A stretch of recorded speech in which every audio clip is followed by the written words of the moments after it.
Good afternoon, everyone. Welcome to the session. We'll start at the top of the hour. We are just waiting for more people to join.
Good afternoon, everyone. Welcome to today's session. We'll just wait a few more minutes for a few others to join.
Good afternoon, everyone, and once again, welcome to this session introducing the GRI standards hosted by the Dhaka Stock Exchange.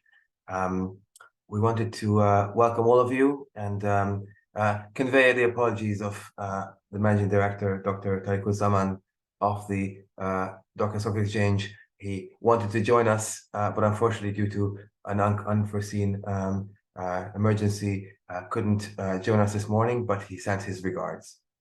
Today's session will focus, as I mentioned, on introducing the GRI standards to you, and tomorrow we'll actually hold a more advanced session at the same time, and there's a link to register for that later on in the session if you're interested. It will have some overlaps with today's sessions, but it provides a lot more or deep dive into the standards. So today we are joined and the session is facilitated by Alexandra Plachkova, who is a senior educational content developer at GRI, the Global Reporting Initiative. And my name is Mike Zimoni. I'm a senior specialist with the United Nations Sustainable Stock Exchanges Initiative, and I'll be facilitating the session. So I'll be in the background helping with any issues that might arise. And with that very short introduction, I'll hand it straight over to Alexandra. Alexandra, the floor is yours. Thank you, Mike, for that. And hello, everybody. Thank you for joining us today. As you know, my name is Alex, and I'm actually here with my colleague, David, who will be helping answer your questions during the Q&A portion of today's session.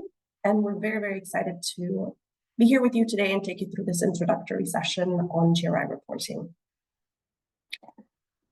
So a little bit about housekeeping for today's sessions. Please feel free to pose any questions throughout the presentation, but do use the Q&A function for that.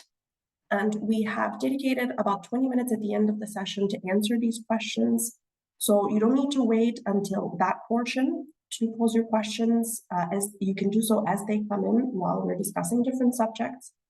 And some of your questions we will answer directly. My colleague David can type the answers, while others we will cover in the Q&A session as mentioned. You can also upvote questions that you find interesting and you want to hear a response so that we can cover those quickly. And if you'd like to pose your questions live during the Q&A session, you can do that. If you just raise your hand, we can unmute you, seeing as we are about 65 participants. Perhaps that will be possible. And do please use the chat function. I see you've already started doing that. You can introduce yourself to other participants, but also there will be some interactivity throughout the session. So keep in mind that I may ask you to use the chat function as well. So with that, here's a brief overview of what we'll be covering today. We will start by looking at the role and purpose of GRI, and then we'll jump into the sustainability reporting landscape. We will then take a detailed look at the system of GRI standards and how exactly to use them for reporting. And finally, we'll talk about how to get started with GRI reporting. And again, as I mentioned, there will be time for a Q&A session, but do feel free to send your questions as we go. So before we get started, there's a brief look at the learner outcomes from today's session. I am just waiting for the slide to change. There we go. So I won't go through these now in detail, but of course they reflect our agenda, and you can take a look at the slides once they've been sent through to you after the session.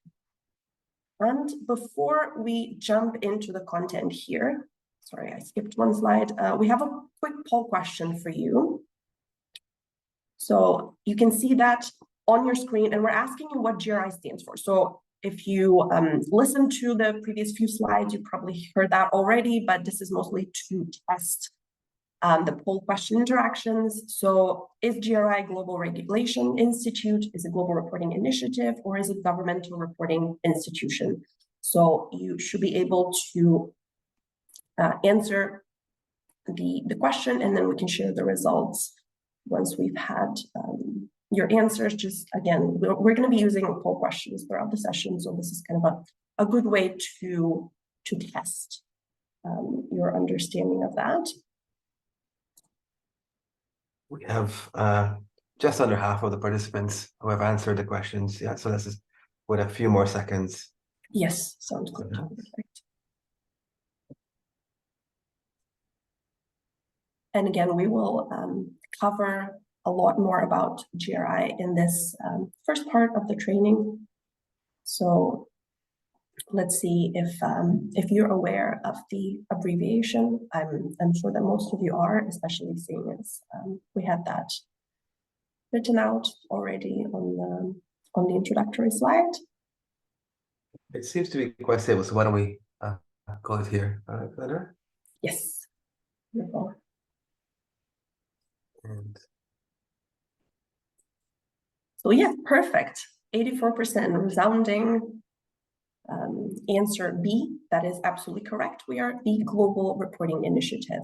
And the most important thing to take away from our name is the global part. So we are a standard setter that applies to organizations all over the world from all sorts of different sectors and not just certain regions or industry. So let's start off with an overview of the role and purpose of GRI. So why we exist and what exactly we do. And briefly who we are. We as GRI are an independent and international organization, and our purpose is to create a language around corporate transparency. But actually not just corporate, but organizational in general. And we do this by helping businesses to understand their impacts and communicate these impacts to their stakeholders. All of this we do through our core product, which is the GRI standards. And in fact, the GRI standards are the most widely used sustainability reporting standards globally, with 78% of the largest 250 organizations around the world using our standards for their sustainability reporting. And finally, we are a not-for-profit organization, and that means that we are funded through these services that we offer, for instance, the GRI Academy, as well as institutional funding from governments and other funders.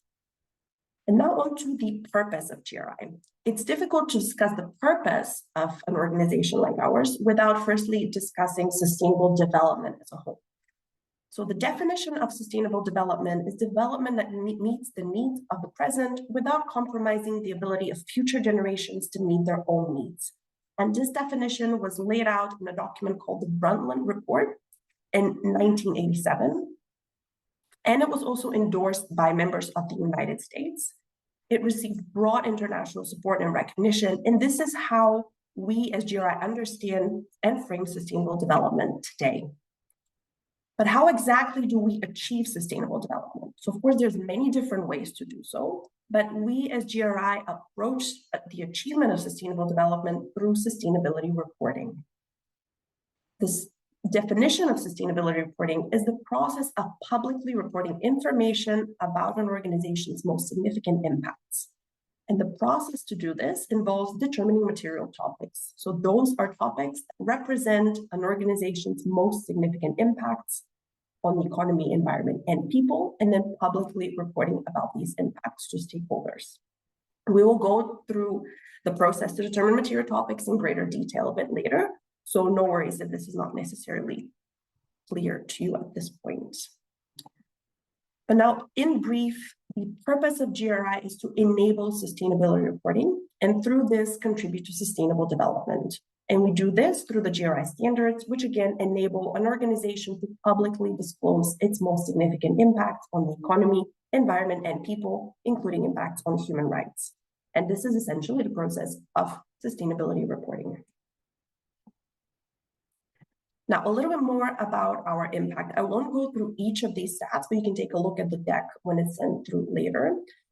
But I do want to stress that a very large percentage of organizations report with the GRI standards. As I mentioned, 78% of the largest 250 companies around the world.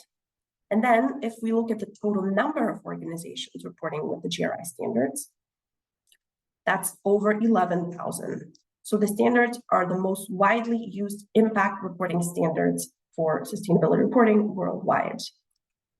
And now around the world, the majority of these organizations are actually reporting voluntarily, but that is not to say that the GRI standards are always voluntary. I would briefly just like to highlight that the standards are referenced by 248 policies in 58 countries globally. So this could be on a governmental level, but also on a stock exchange level. So around the world, GRI reporting is not entirely voluntary, and we do also have impacts on policymakers.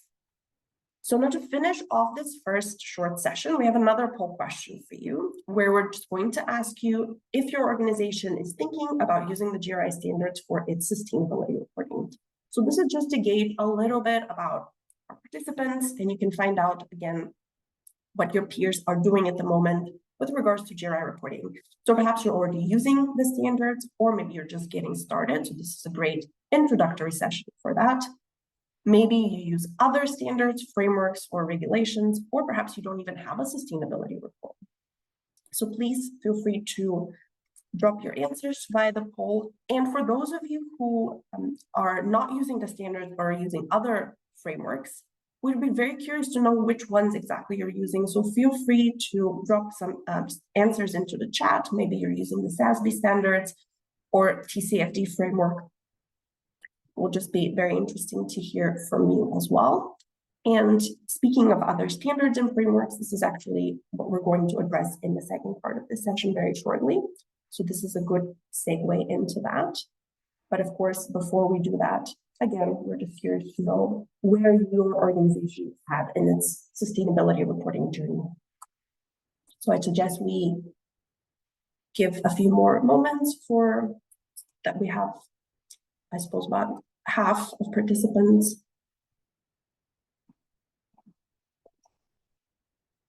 I can see some of you saying IFRS standards and IAS, wonderful. Thank you for that.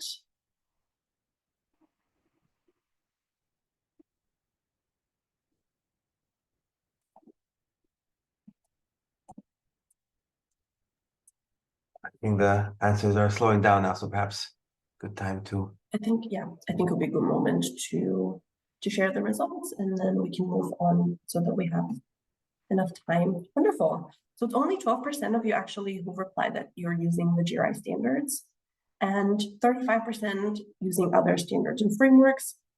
It's very interesting. We don't really have a clear-cut winner, but a lot from everything. So again, this session is perfect for every level of engagement with the GRI standards or with sustainability reporting in general. So thank you for your contribution to this poll.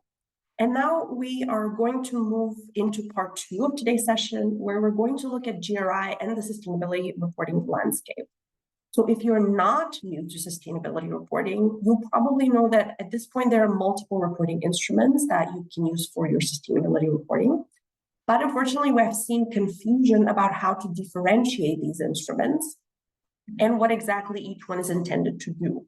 So in this part of the session, we're going to clarify GRI's role in the reporting landscape and see where exactly GRI fits in. To do that, we're going to group the landscape into 4 main categories in order to better understand them. So of course we have GRI, we have standards, frameworks, indices, rankings and ratings, and certifications. Now, importantly to note is that not all of these are used for reporting, only standards and frameworks are, but the other 2 often rely on information that is generated by reporting from standards and frameworks. So let's start off with standards. Now, those are the most comprehensive reporting requirements that an organization can meet because they contain specific criteria for what should be reported on each topic. And this means that they are also replicable, which ensures that reported data is comparable between organizations because, of course, different organizations have to report on the same requirements and data. Standards do not contain benchmarks, targets, or allocations for good or bad performance. And instead, the aim is to provide an objective view of an organization's sustainability-related information. So common examples of standards are the European Sustainability Reporting Standards, which will be released later this year, the International Financial Reporting Standards on Sustainability Disclosure, and of course, the GRI standards. Now, frameworks, on the other hand, are a set of guiding principles that shape how to think about certain topics and how to share or structure information.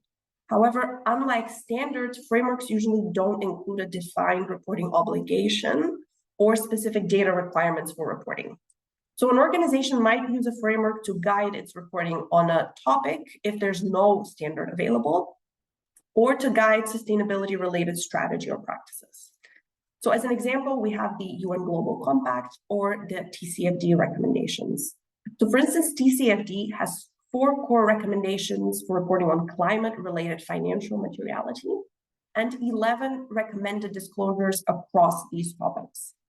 But you'll notice that these are quite broad and they don't really specify exactly how to report on these areas, unlike a standard would. So for example, there's a requirement or disclosure to disclose scope 1, scope 2, and if appropriate, scope 3 greenhouse gas emissions and related risks.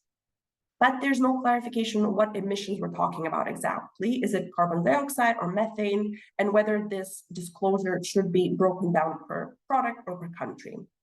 So it's not as specific as a standard would be.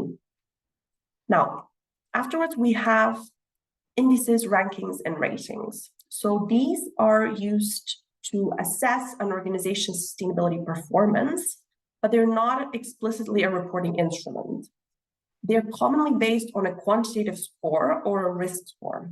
So the information to determine these scores is usually gathered from company data, including in sustainability reporting. So for example, a rater like S&P Global would look at an organization's sustainability reporting, among other information, to generate a risk score for investors. And that is why these instruments are mostly relevant for investor audiences. And now finally, we have certifications, which are awarded by a third party after an assessment process. So each certification has its own method to assess whether an organization meets their criteria. And a certification could be developed to focus on a specific topic, for example, an organization's human rights practices, or even for a particular sector, for example, the LEED certification for the construction industry. And certifications are mainly branding tools, like the ones that you see on the screen, like Fair Trade or B Corp. So now the main takeaway is that standards and frameworks are used for reporting, whereas indices and certifications are not reporting instruments, but other tools of the landscape that can help to understand sustainability information from an organization. And standards, again, are the most comprehensive reporting instrument that is available to organizations. So you might be very curious about which instruments are the most widely used. So let's take a moment to look at that. And like I mentioned before, the GRI standards sit in first position worldwide, and TCFD comes in second. And then we have the SASB standards in third place, and stock exchange guidelines finally. So this is very global, but let's now zoom in on the Asia Pacific region specifically. So we can see that the GRI standards are still leading the way in terms of sustainability reporting, and they're very closely followed by the TCFD framework with a slightly lower percentage at 62.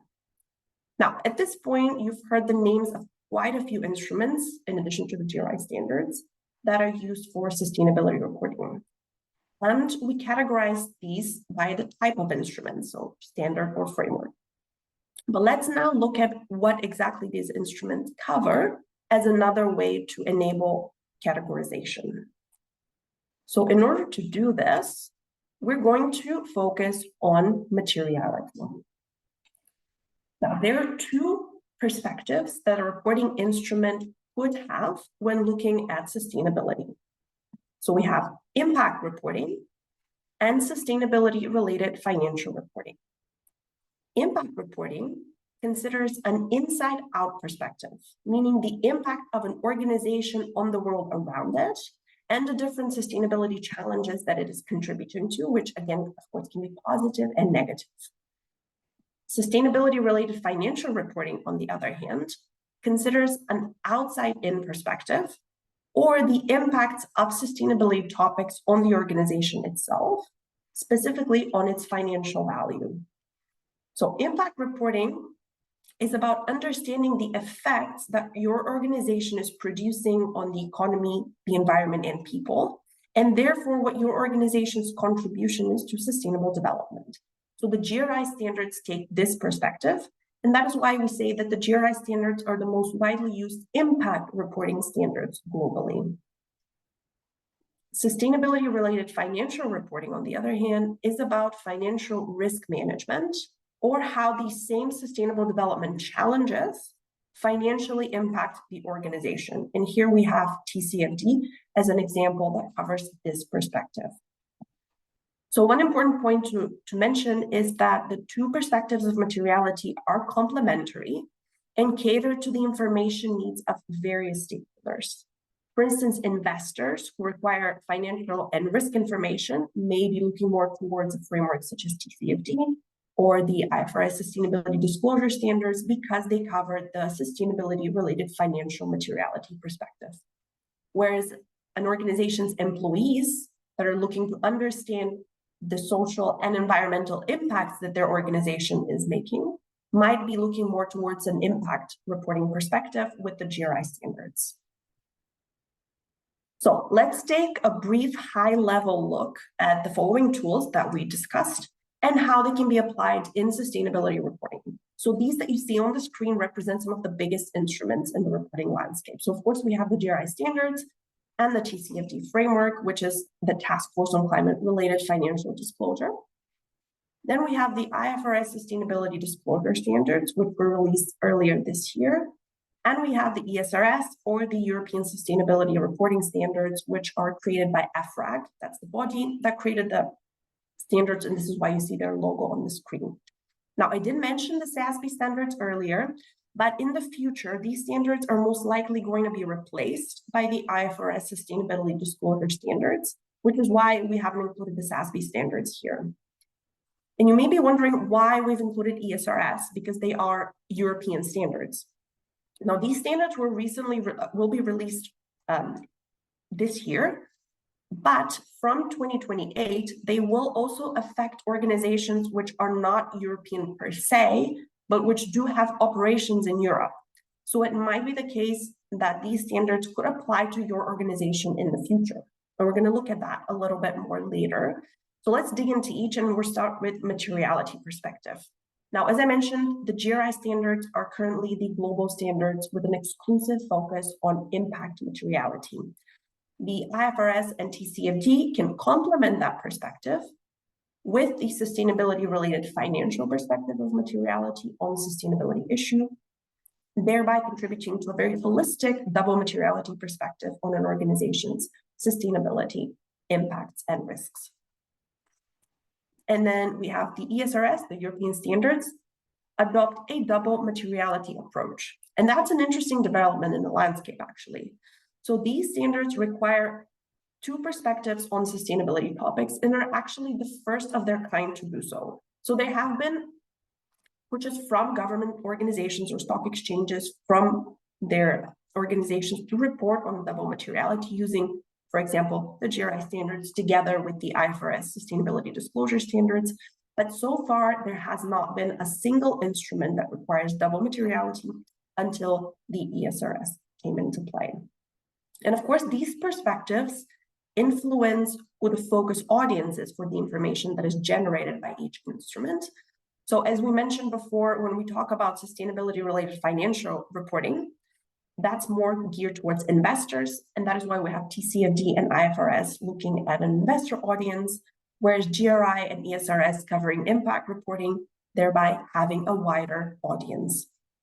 Now, in terms of scope, again, that's very similar in the sense that GRI and ESRS adopt a wider scope, covering many sustainability issues, social, environmental, and economic, so the whole ESG perspective. TCFD focuses exclusively on climate-related disclosure, with IFRS's first release standards also taking the perspective of climate first, but in the future there will be more standards released on different topics.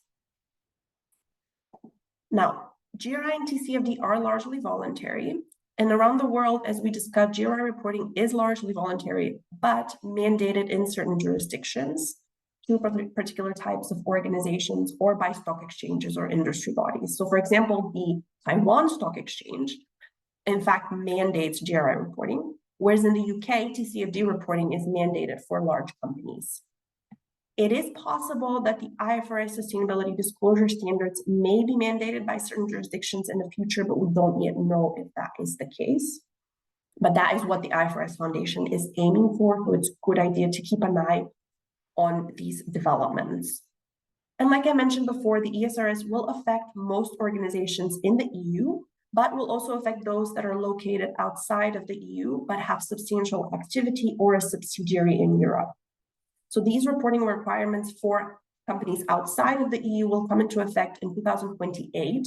So there's a bit of time to check whether they might affect your organization. And the good news is that GRI reporting is a great way to prepare for the ESRS because the two sets of standards are very closely aligned when it comes to impact reporting. And now we're going to skip forward to assurance. Now, reporting with GRI and TCFD does not require assurance. But this, of course, can be undertaken voluntarily by organization, and in fact, it is quite often.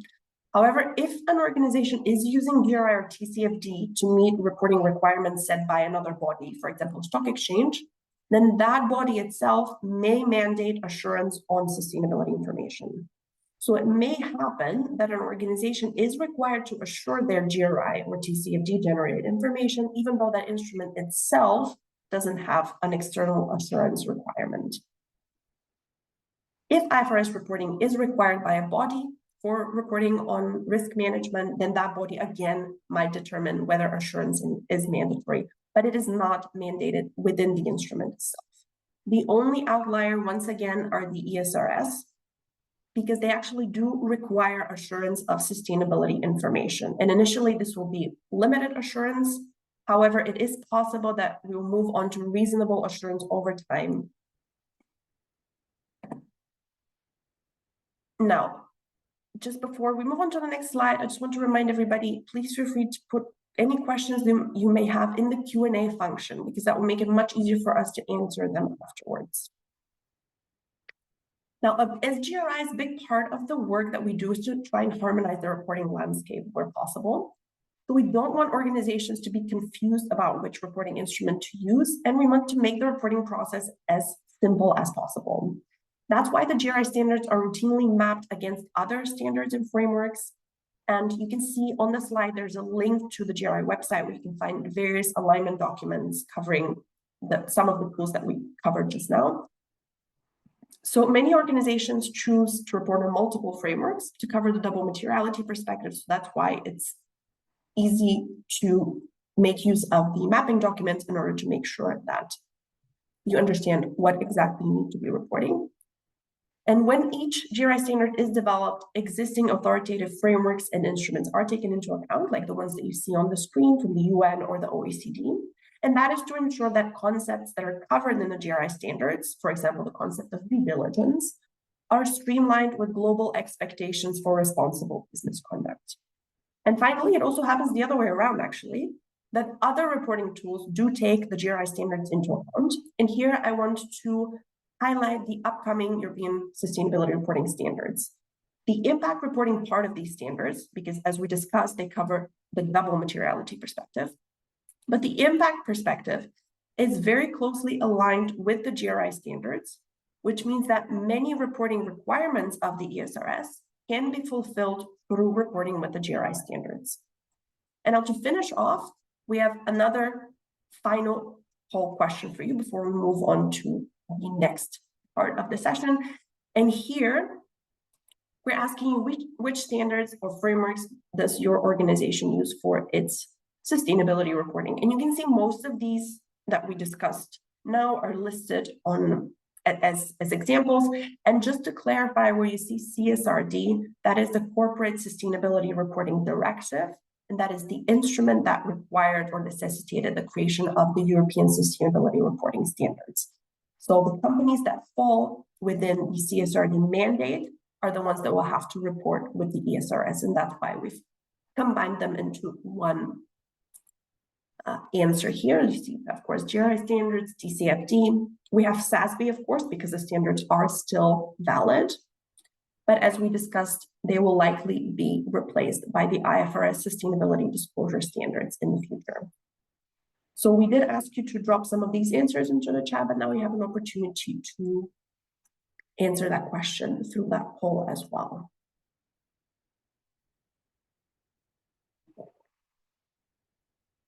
And we'll give, oh yeah, but I actually forgot to mention that you do have multiple choices. So it makes sense that maybe your organization is using multiple instruments, so you can select more than one answer. And I think when we have about half the participants' contribution, we can share the results and move on to the next part of the training.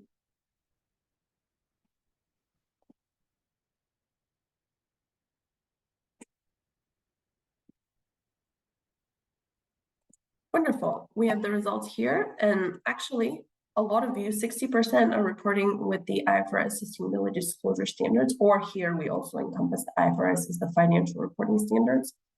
0 at the moment on ESRS, but again, maybe that changes in the future, and 23% using the GRI standards. Some of you are reporting with other instruments, and some of you are reporting with no instruments. So very interesting. Again, no clear-cut winner, although 60% is quite high for IFRS. Wonderful. Thank you for that contribution. And with that, we're going to go into part 3 of today's training, where we're going to look at the system of GRI standards. So we've already discussed the purpose of GRI as an organization, and we also position GRI in the evolving landscape of sustainability reporting. So now let's focus on the main part, the main product of GRI, that is the GRI standards. So a little bit about the development of the GRI standards. Now, the standards are developed according to a formally defined due process to ensure that they serve the public interest. And they're issued by an external body, the Global Sustainability Standards Board, which is an independent operating entity under the auspices of GRI. Now, the GRI standards are developed by working groups of experts from diverse stakeholder groups using what we call a consensus-seeking approach that does build on their diverse background and expertise. And the GSSB also routinely conducts public comment periods to gather feedback on draft standards. So, for example, when a new topic standard is being drafted, that draft standard is released to the public for their comments and feedback. And that can last anywhere up to 3 to 6 months, depending on the standard. And that feedback is then gathered and assessed and incorporated into the standards where the working groups see fit. All meetings of the GSSB and the documents they're discussing, including the draft standards, are publicly accessible on the GRI website. Now, a bit more about the main characteristics of the standards. So a core feature of the GRI standards is their universal applicability. That means that any organization, regardless of size, sector, or geographic location, or even reporting experience, can use the GRI standards to report in a standardized, comparable way. And in addition to that, the standards are also very comprehensive in nature because they cover a wide range of sustainability topics. So we have anti-corruption, water, biodiversity, tax, forced labor. There are actually 32 topics that are covered by the standards, and that's growing. So organizations can choose from among these topics to report on their most significant impacts. Now, the GRI standards are also regularly reviewed to update existing topics and to include new issues as they emerge. And this helps organizations respond to evolving sustainability information demands from their stakeholders as well as from regulators. So as an example, we can take the topic of tax, which was garnering increasing attention by stakeholders wanting to know their tax practices of organizations and also, of course, investors here. So GRI responded by creating the tax topic standard in 2019. Now, as we mentioned, the GRI standards are aligned with authoritative intergovernmental instruments for responsible business conduct, which include the UN Guiding Principles or the OECD Guidelines for Multinational Enterprises. And that means that by using the standards, organizations can be transparent about how they're also applying these instruments in their reporting. And finally, the GRI standards are offered as a free public good and are available in several different languages. So at this moment, you can actually go onto the GRI website and download the standards free of charge. So now let's look at the structure of the standards. So the standards are a modular system comprising 3 series of standards. We have the revised universal standards, the new sector standards, and the adapted topic standards. So the GRI universal standards apply to all organizations, and that's why we call them universal standards, of course, because they outline the purpose of the GRI standards, and they also contain disclosures that relate to details about the organization's structure and its reporting practices. And finally, they also explain the steps through which an organization can determine its material topics. And we're going to look at these in greater detail in a moment. Next, we have the new sector standards, which were introduced with the update to the GRI standards in 2021. And these sector standards increase the quality and completeness of reporting by organizations within a specific sector. The sector standards list topics that are likely to be material for organizations operating in the same sector. And they also point to relevant disclosures to report on these topics. And finally, we have the topic standards, as I mentioned. So an organization that has determined its material topics selects those topic standards that correspond to the list of material topics determined using the universal standards. So let's start by looking at each of them individually. We're going to start, of course, with the universal standards, because again, they're universal and they apply to all organizations. So any organization that wants to start reporting with the GRI standards, the first point to look at is the GRI 1 foundation standard. So that's the starting point for using the standards.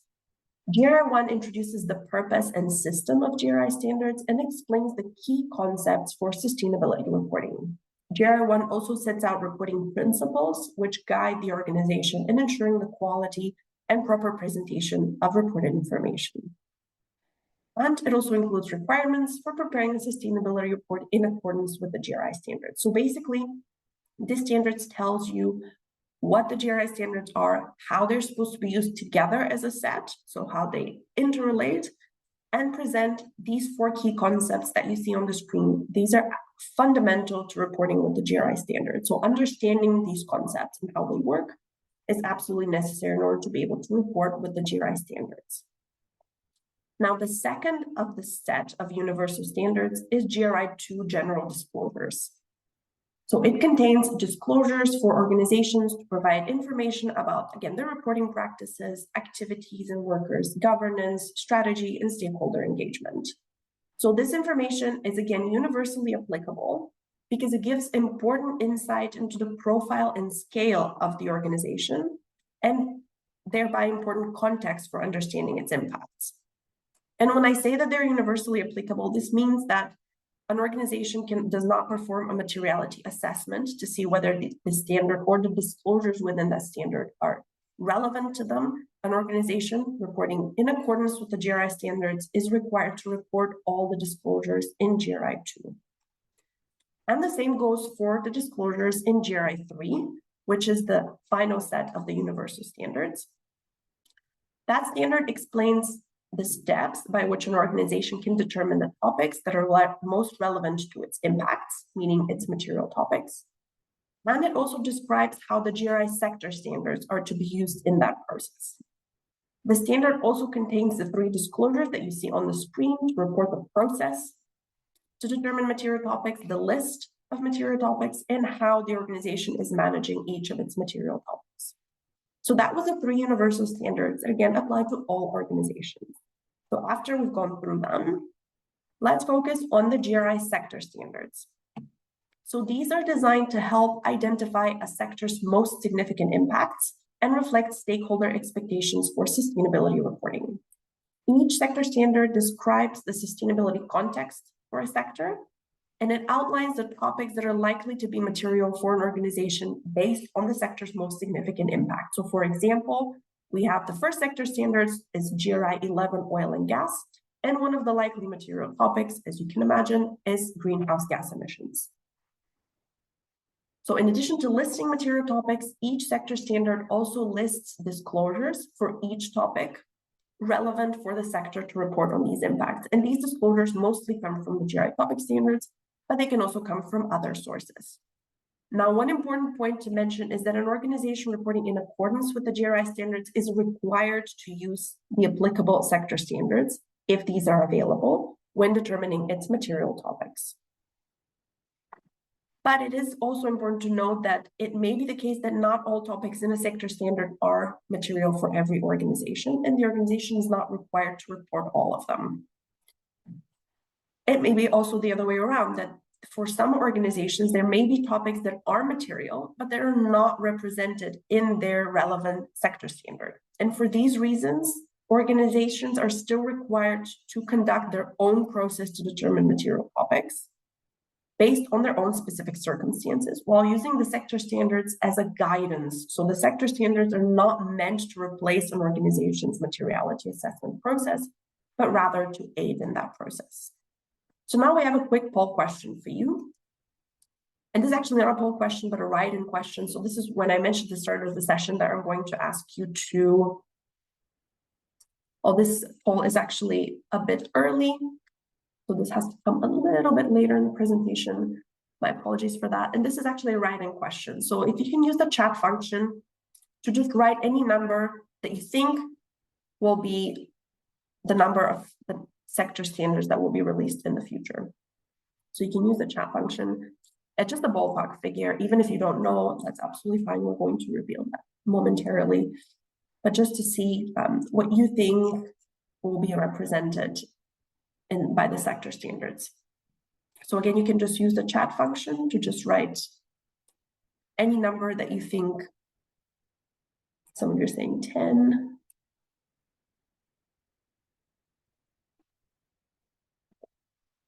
Give you a few more moments.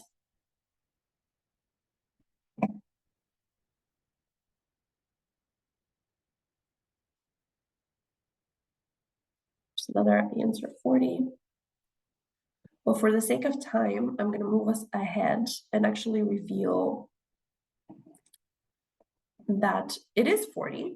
So congratulations to the person who's at 40. It is in fact 40 sector standard that will be released in the near future. So for now, we have 3 with the mining sector standard coming for a release very soon.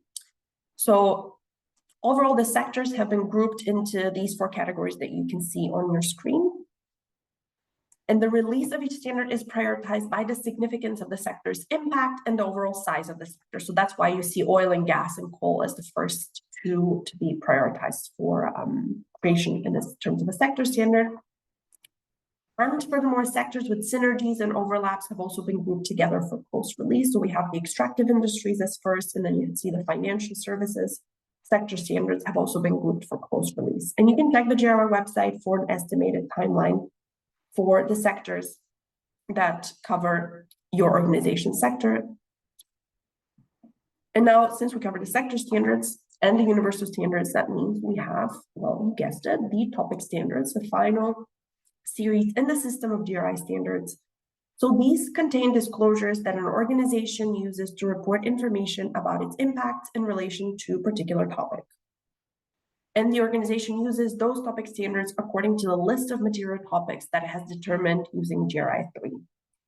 So you can see here some examples of topic standards that exist, as I mentioned, tax already, waste, occupational health and safety, and the topic standards cover the 3 dimensions of sustainability, so economic, environmental, and social. Now, we did say the word disclosure quite a few times. So let's see what a disclosure means exactly in the GRI standards. So disclosures provide a structured means for an organization to report information about itself, such as, for example, the name of the organization, or again, information on GHG emissions. So each disclosure has a title and a unique number that corresponds to the number of the standard. So you can see this disclosure that we have on the screen is 301, because it comes from the 301 topic standard materials, and 1 because it's the first disclosure from the standard. All GRI standards except for GRI 1 Foundation contain disclosures. And all disclosures included in the GRI standards contain requirements, which list the information an organization must provide to report in accordance with the GRI standards. In the text of the standards, requirements are presented in bold font and indicated with the word shall. So this is the information that an organization must comply with when reporting in accordance with the GRI standards. Each disclosure also contains guidance, which includes background information, explanations, and examples that help the organization better understand the requirements, but compliance with the guidance is not required. There may be also defined terms in the text of the standard, which are linked to their definition in the glossary.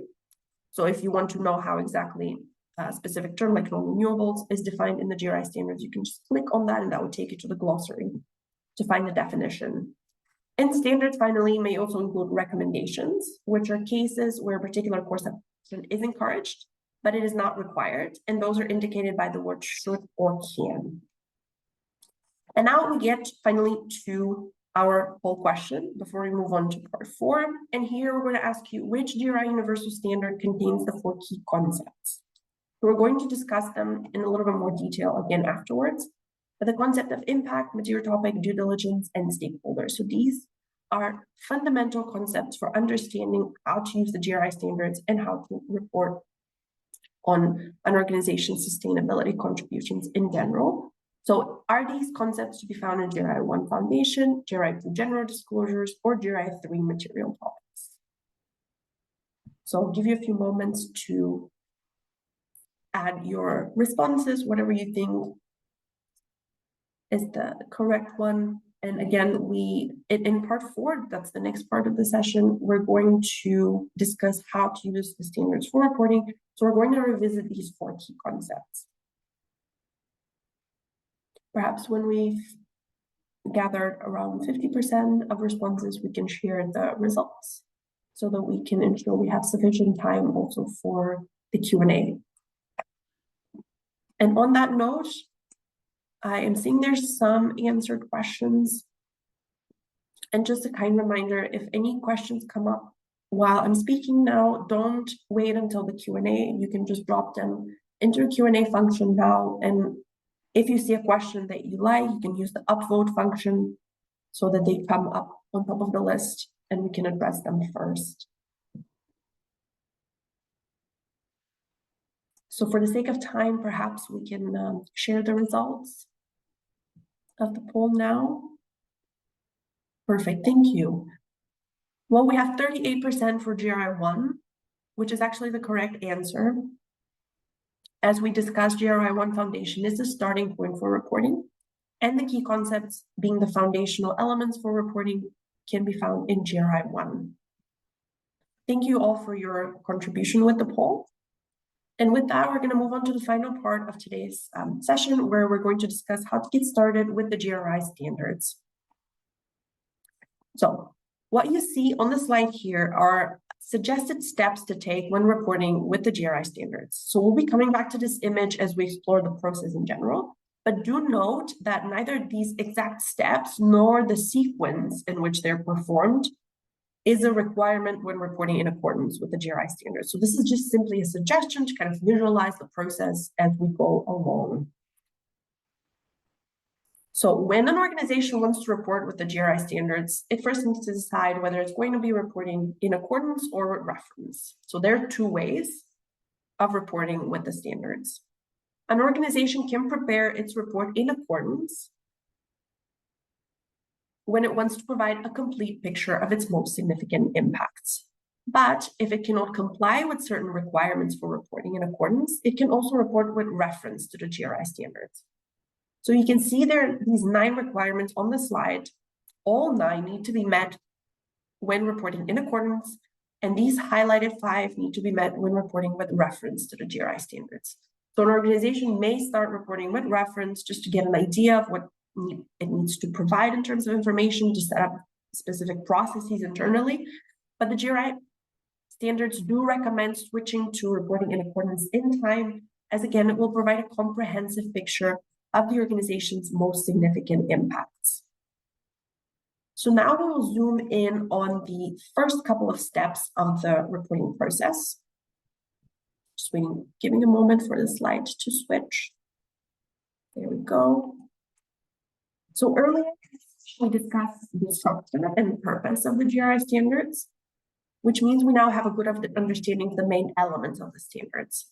So let's now take a look at the key concepts, the requirements, and the reporting principles. Oops, there we go. Now it's switched too quickly. Just going to go back. So as we mentioned already, there are 4 key concepts that lay the foundation for sustainability reporting. And understanding how these concepts are applied in the standards is absolutely essential, not only for those who collect and prepare information for reporting, but also for those who interpret the information that is reported. So the key concepts are impact, material topic, due diligence, and stakeholder. Now, the purpose of the GRI standards, as we discussed, is to enable organizations to report information about their most significant impact on the economy, environment, and people, which in the GRI standards are referred to as material topics. Due diligence and stakeholder engagement help the organization identify its most significant impact. So this is how the 4 key concepts are interlinked. Now we're going to look at their definitions. So you can see the definitions of impact and material topic on this slide. I'm not going to read them out loud, but I will zoom in on a few important points to keep in mind. So when we talk about impact, it's important to note that the definition of the concept reinforces the GRI standards outward focus, which looks at the effect that an organization has on the outside world, rather than the effect that the economy, environment, people, all sorts of sustainability challenges have on the organization itself and its operations. Because as we discussed, that latter part is covered by sustainability-related financial materiality, whereas the GRI standards cover impact materiality. While an organization may identify many topics on which to report when it's using the GRI standards, it prioritizes reporting on those topics that represent its most significant impacts. And that's, again, material topics. And as a reminder, GRI 3 material topics offers detailed explanations about how to prioritize impacts, and it also provides additional guidance for grouping impacts into topics that we're going to be discussing a little bit later.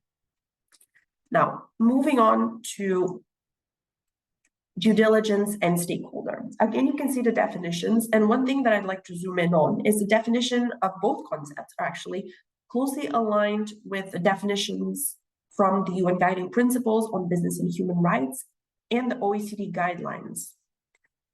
Now, in terms of due diligence, an organization can be involved with negative impacts in many different ways. It can cause or contribute to the impact, or it can also be directly linked to the impact or its business relationships. But it's very important for the organization to understand its involvement with the impact in order to be able to know exactly how to address it and what kind of remedy to provide. So when we're talking about stakeholders, an important point to stress is that not all interests or stakes have equal importance for an organization. So for example, if an organization has caused negative human rights impacts on stakeholders, these should be prioritized and addressed first. So the same thing goes for impacts, prioritizing them for reporting. It's the same with stakeholder interests. So the organization should prioritize those stakeholders that are most affected by its activities. So when we started the session, we discussed that there are 9 requirements for reporting in accordance with the GRI standards. So these are, you can see them again. And as a reminder, these, along with the definitions of the key concepts, can be found in GRI 1 Foundation. So an organization reporting in accordance with the GRI standards is required to comply with all 9 requirements, and only with 5 of them if it's reporting with reference. But for the purposes of this session today, we're going to focus on reporting in accordance. So in addition to the key concepts and the requirements, GRI 1 also presents 8 reporting principles that every organization is again required to apply throughout its reporting process in order to report in accordance with the GRI standards. So these reporting principles are fundamental to achieving high quality sustainability reporting because they essentially guide the organization in ensuring the quality and the proper presentation of its information. So how to make sure the information is accurate, that it's balanced and it addresses all stakeholder views, and it's clear and comprehensive. And high quality information also allows information users, like for example, investors, to make informed assessments and decisions about an organization's impact and its contribution to sustainable development. So each principle in the GRI standards, in GRI 1, includes a requirement as well as guidance on how to apply it. So at this point, we're familiar with the fundamental concepts, requirements, and the reporting principles, as well as the structure of the GRI standards. So now we're going to delve into the process through which an organization determines its material topics for reporting. And it does that by identifying and assessing its most significant impacts. Now, as we discussed already, GRI 3 material topics outlines a 4-step approach that an organization should follow to determine its material topics. And here I'm saying should, because the process and the steps that are outlined in GRI 3 are not a requirement, but simply a guidance. So these 4 steps include understanding the context in which the organization operates, identifying actual and potential impacts, assessing the significance of those impacts through the due diligence process, and prioritizing the most significant impacts for reporting. And again, throughout the process, when reporting in accordance with the GRI standards, an organization is required to use the applicable GRI sector standards, as well as to engage with relevant stakeholders and experts. So here you can see the process and the steps in a little bit more detail. So the first step in identifying and assessing an organization's impacts is to understand the context within which it operates. So for this step, the organization can, for instance, create a high-level overview of all of its different activities and business relationships and put them in the wider context of sustainability. And it can also create an overview of its stakeholders. So this information is critical because it helps the organization identify actual and potential impacts. And you will see that throughout the process, the organization is using the GRI sector standards because, again, in addition to listing likely material topics, the sector standards also point to the most significant impacts of the sector. So the organization can make sure that it's addressing all of the impacts and topics that are covered in each sector standard, and thereby addressing stakeholder expectations for reporting. The next step is to identify actual and potential impacts. And here you also consider impacts and topics again described in the sector standards.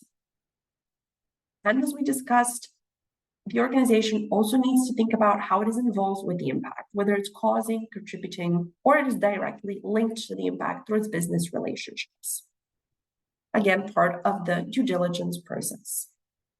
With that settled, the organization can then assess the significance of the impact, meaning here's where you look at the severity and the likelihood of the impact.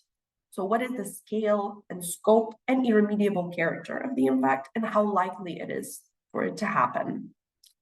Identifying its impacts and assessing the significance of these impacts is part of an ongoing day-to-day organizational activity. So that's why you see the image is kind of split up. So the first three steps have to be done by the organization on an ongoing basis. So whenever a new activity is started or a new business relationship is entered into, the organization, of course, conducts its due diligence and makes sure that it has covered all of its impacts and identified potentially negative impacts in order to address them in time. And finally, the fourth step is done specifically for the preparation of the report, and that is to prioritize impacts for reporting. So there's several criteria here that you can consider. And that is, for example, to set a threshold to determine which topics are material, to group impacts into topics, to test the selection of topics against those in the applicable sector standards, again, just to confirm that your reporting reflects expectations of stakeholders for your sector, and to test the topics with information users and experts. So here we've compiled a few questions for you as a moment of reflection. When you think about your impacts.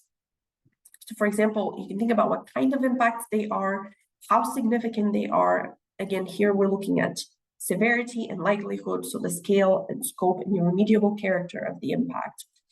And that will help you understand how to address the impact through prevention, mitigation, or remediation. So you can think about these questions and take them with you and consider them when you're going through the materiality assessment process. And with that, we're actually going to take a more practical approach and look at an example of an actual organization and how it has applied the first step of the process to determine material topics, which, as a reminder, is to understand the context within which it operates. So this example comes from FIFCO, which is the Florida Ice and Farm Company, a Costa Rican food and beverage company dealing with the distribution and production of food and beverages. So this is an excerpt from FIFCO's latest sustainability report. We've highlighted that you can see that they're using the dual impact assessment methodology, meaning double materiality assessment. And from the image underneath, you can see that they're also looking at conducting an environmental analysis, so looking at the sustainability context within which their activities take place, taking stock of their corporate strategy, consulting stakeholders and experts, looking at local regulations that might be applicable to their sector, as well as referring to the SDGs and other local and global principles, and conducting, of course, the impact and risk assessment. So looking both at their outward impacts, but at the risk as well. And you can see here that they're saying that they're looking at the probability, scope, severity, and irreversibility of the impacts. to get to their list of material topics. So after their materiality assessment, FIFCO actually identified 29 material topics. They call them aspects in their report, different terminology.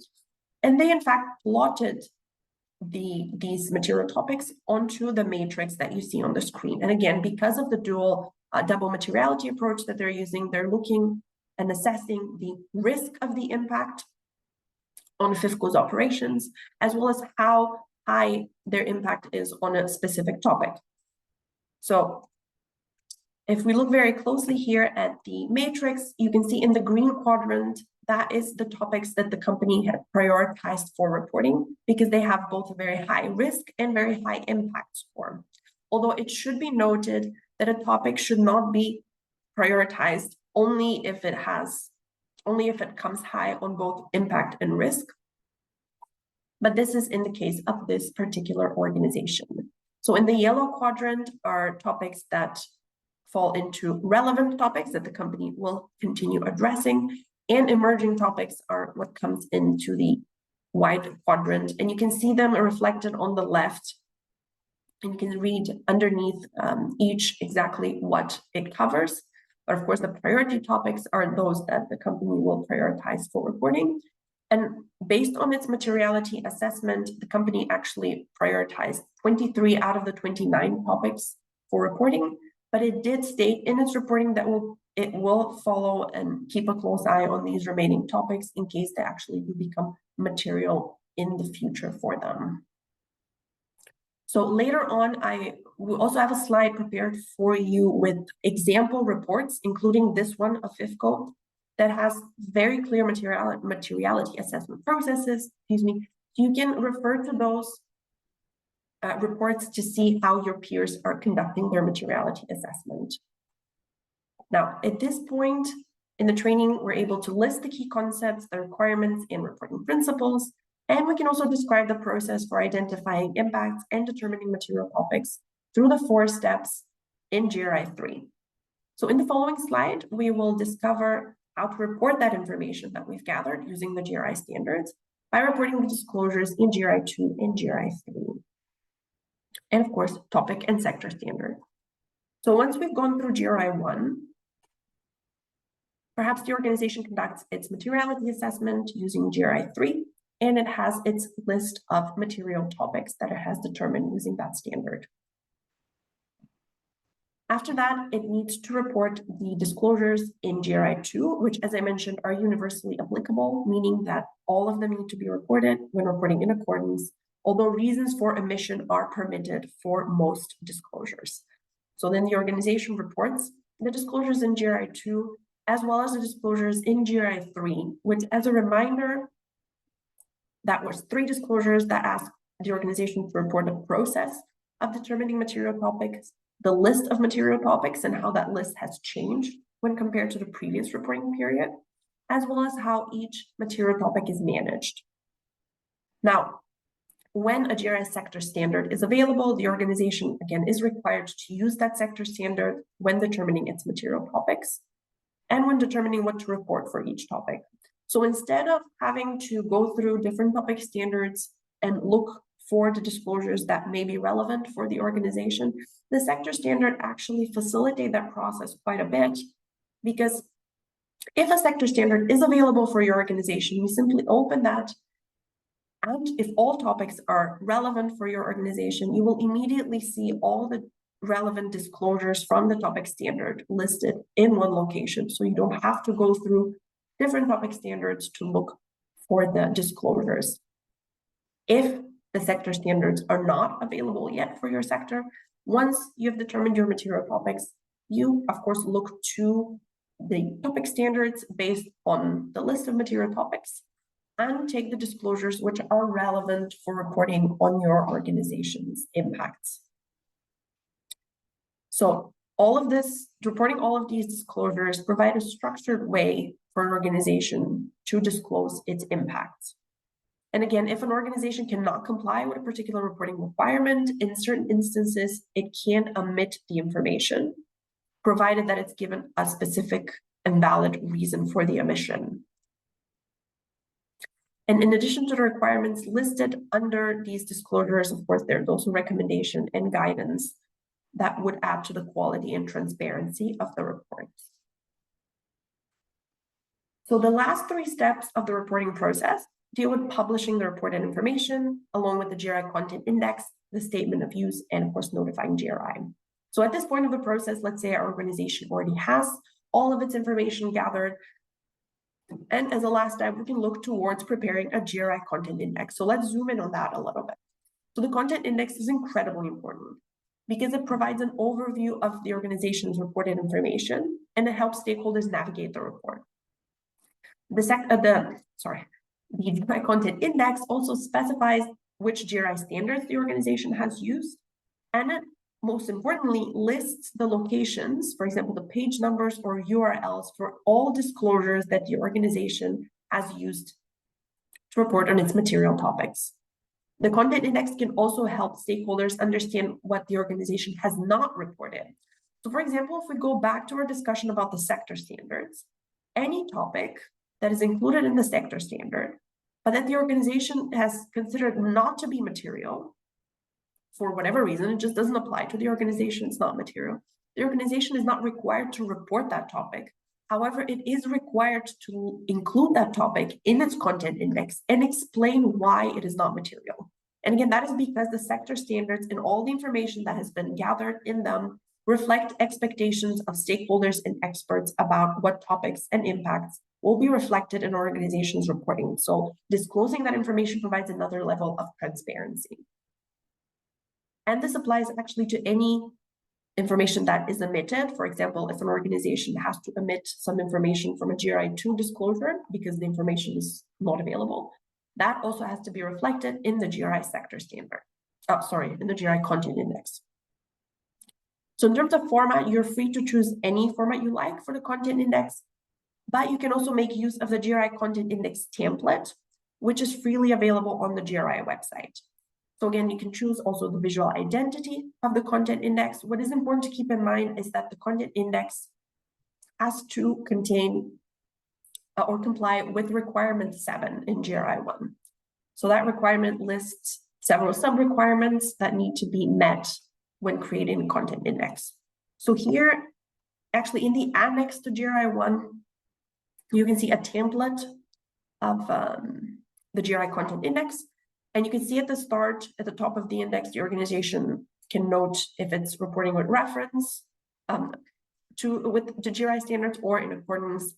And then on the side, you can see that it lists the disclosures from GRI 2 and potentially any reasons for that omission, and essentially where the information that it's reporting can be found in its report. So instead of having to go through the entire report and read through every single word to find specific information for, let's say, impacts on biodiversity, a stakeholder would navigate to the content index, find the topic of biodiversity, and ideally each content index would either contain the page number of the report or an external source where the information can be found, and the stakeholder can very easily find that information in no time.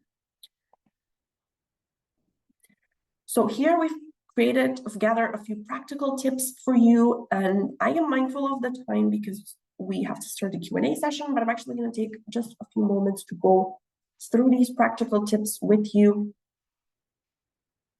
So when we talk about preparation, of course, that's the first activity that we can keep in mind when we're preparing for sustainability reporting.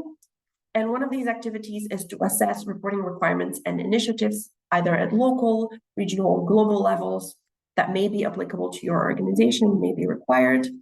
Conducting a benchmarking and gap analysis that will help you see, firstly, what your peer organizations are doing, but also to identify any gaps in your reporting and potentially how to close these gaps. And importantly, getting internal buy-in, not necessarily only from employees, but also from upper management about the value of sustainability reporting. And then as a next step, you can consider project management activities. For example, identifying the sustainability reporting team. Of course, that depends on the size of the organization. And you may need to consider providing training to the team and deciding what the budget of the team would be. So at this point, it's important early on to decide whether the reporting will undergo external assurance, and if that's the case, early on to identify and engage with the external assurance providers. Now, again, as a reminder, external assurance is not required in the GRI standards, but it may be required by a body like a stock exchange, for instance, when holding a kickoff meeting, finally, where all the different internal teams can gather and discuss next steps. And before I move on to the data collection, content development, I just wanted to point out that these steps here that we're listing are practical tips. They are not requirements to be followed. This is tips that we've gathered from reporting organizations over time and how they conduct the reporting process in the most optimal way for them. So when we talk about data collection, content development, we need to have a solid process in place with detailed procedures, responsibilities, and management systems. We apply and stick to a defined plan and follow up regularly with all different internal stakeholders or external ones who will be collecting the data. And again, defining the scope and planning the assurance process is also very important to start early on. And finally, once we have the report ready, it's time to communicate about it and have the final draft approved and signed off. It's important to define the communication plan and manage the creative process. And here you need to keep in mind that sustainability reporting has a wide variety of interest groups, each with its own perspectives. So that means that the communication around the reporting has to be targeted, tailored to these audiences in particular. So it's important to understand what content is most relevant to your audiences and communicate that to them. And making use of various communication channels to tell your sustainability reporting story is also a good way to go, such as webinars, social media, web pages. And now we have a final quick poll question for you, and then we're going to move on to our Q&A. So if you can provide your answers here about which statement is true, and here you can see several answers. So the GRI standards can be applied by all organizations. Is that true or false? An organization reporting with the GRI standards must determine its material topics. Is that correct? All organizations must report in accordance with the GRI standards, and the GRI standards can be applied together with other regulations, standards, and frameworks. So you will see that there's multiple choices that are available to you, meaning that there's actually more than one true statement among these. So there's a little cheat for you here.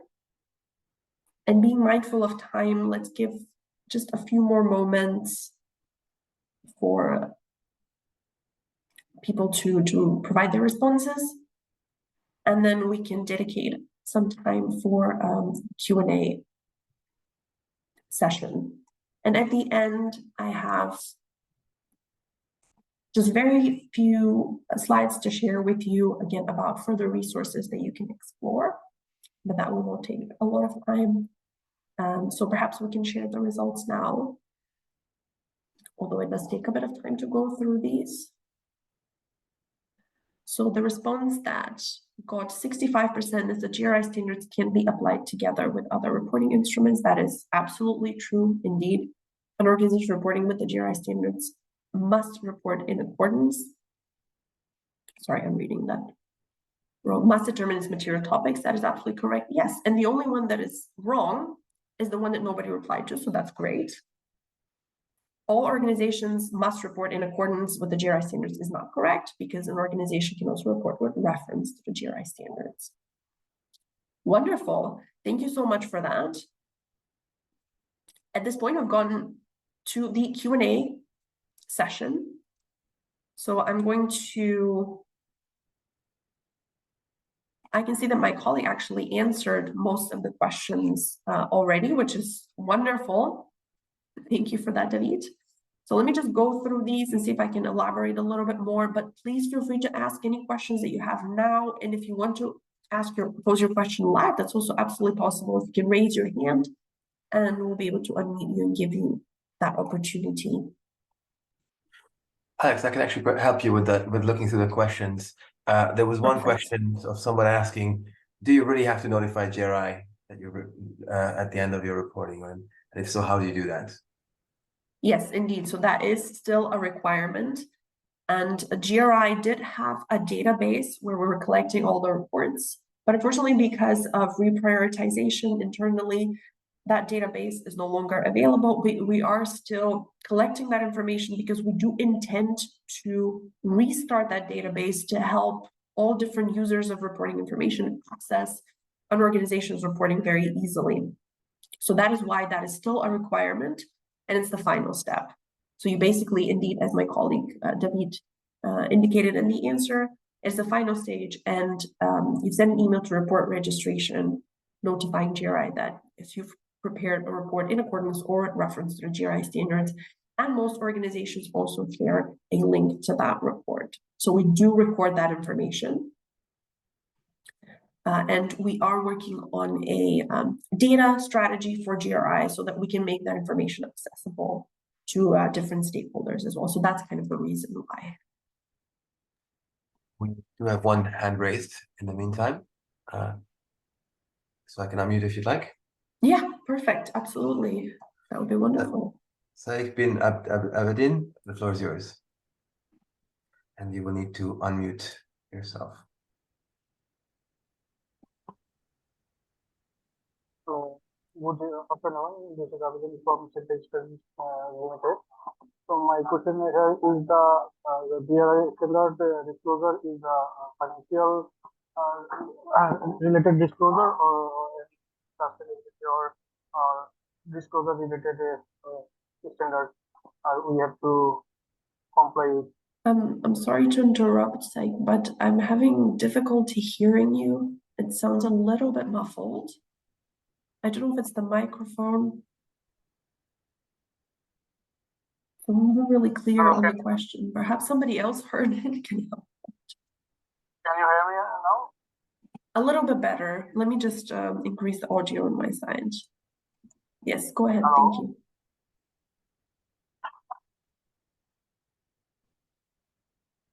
Yes. Can you hear me now? A little bit better. Yes. Yeah. So my question is here is that is GRI related reporting framework is for the non-financial reporting and disclosure, or is a matter of the financial related amount should be disclosed for this reporting purpose? If we have any theory and question to implement the GRI related reporting, so how can I communicate with or question or reporting related question arises? Email communication.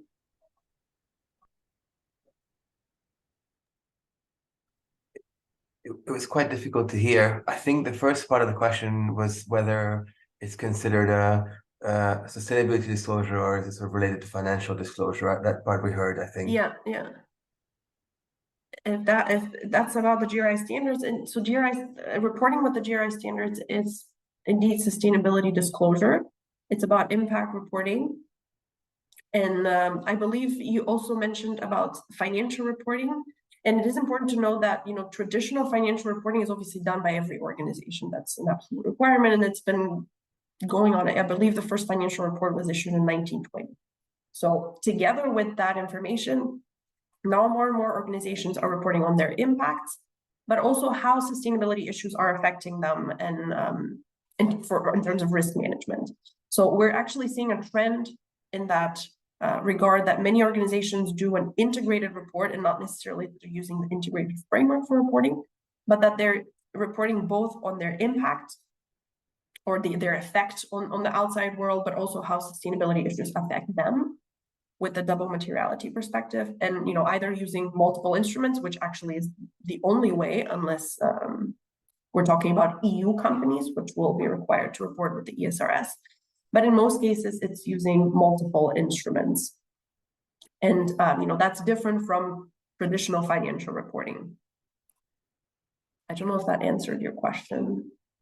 Abedin, if I didn't answer your question, please feel free to also type it in the chat as well. Anything.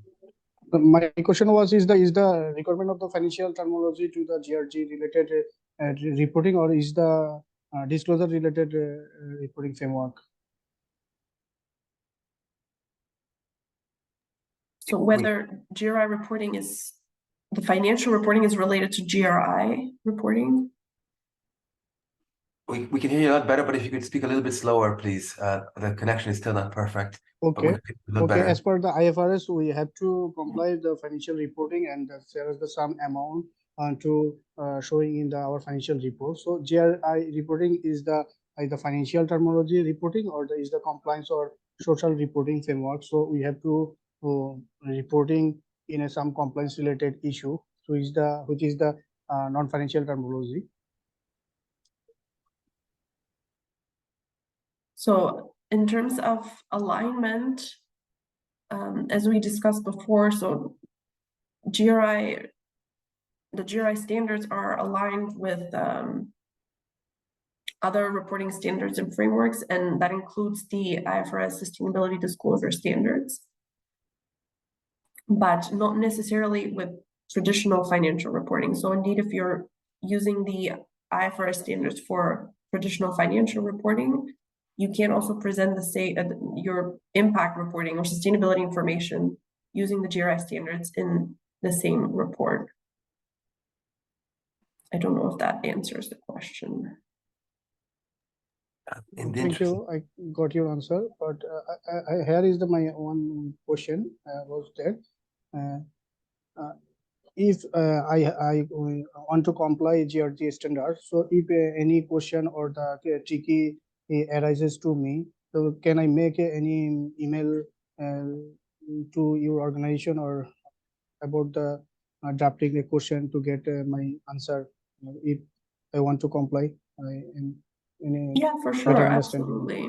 You can send an email, and there's a slide at the end of the presentation with my contact information, so you can feel free to send me an email, and we're actually gonna, if I'm not wrong, compile the Q&A afterwards and send that through to all of you as well.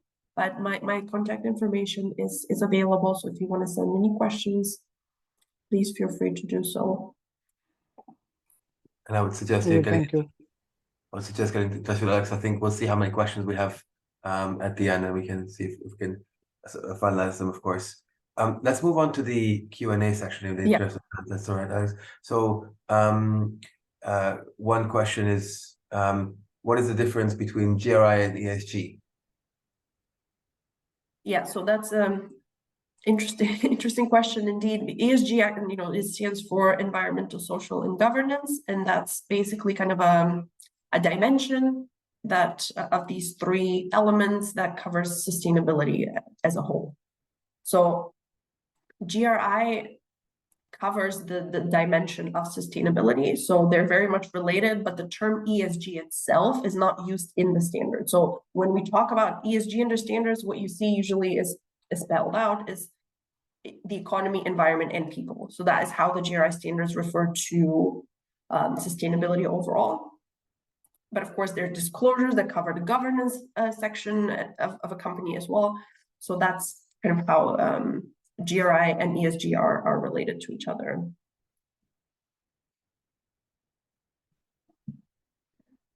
And then I see that there's a question about the main differences between the GRI standards and IFRS S1 and S2. So we touched upon this a little bit earlier, again, but that once again kind of refers to the different perspectives of materiality that we spoke about. So the GRI standards are about outward impacts of the organization, so how its activities and business relationships are affecting things like climate change or employee health and safety or emissions positively and negatively. Whereas the IFRS sustainability disclosure standards are then the reverse. How are these sustainability issues affecting the companies? For example, if a company is susceptible to getting having a lot of employees injured, how would that affect its financial value? Or how, for example, emissions taxes can affect the company financially. So that is how these two standards differ, but they actually complement each other. So that's maybe the thing that we should be focusing on, not necessarily differences, but complementarity and alignment between them. So if we want to showcase with our reporting our overall impacts on the economy, environment, and people, and how these impacts affect our organization financially. So a very holistic view of our organization will be using those two standards together to provide that information. So I hope that answered the question. And then GRI is like IFRS and IS reporting standards. So we kind of addressed that already, that there's two different standards that require reporting on different but complementary information. Is GRI published sector standards for the paper industry? So yeah, a few slides back, you will see there was an overview of the different sectors that will be covered by the sector standards. So you can refer to that in the slides, but also there's a link to the GRI sector standards timeline page on the GRI website, where you can find a little bit more information about exactly the release of the sector standards. There have been almost four released so far out of 40, so you can imagine that some of it's going to take a bit of time, but at least you can have a clearer overview of that. And I'm just conscious on the fact that we have 2 minutes left, and I just want to go through a few more slides. So there's another question about the banking industry. Indeed, financial services will be the next one that will be covered. So very soon there will be a sector standard on that as well. Then we can leave the other questions for later. I'm happy to compile answers for those. And with that, I just wanted to follow up on a few next steps. So here we've compiled some useful links for you to explore a little bit more about the GRI standards and reporting in general, where you can find alignment documents with the instruments that we talked about. We can download the GRI content index template.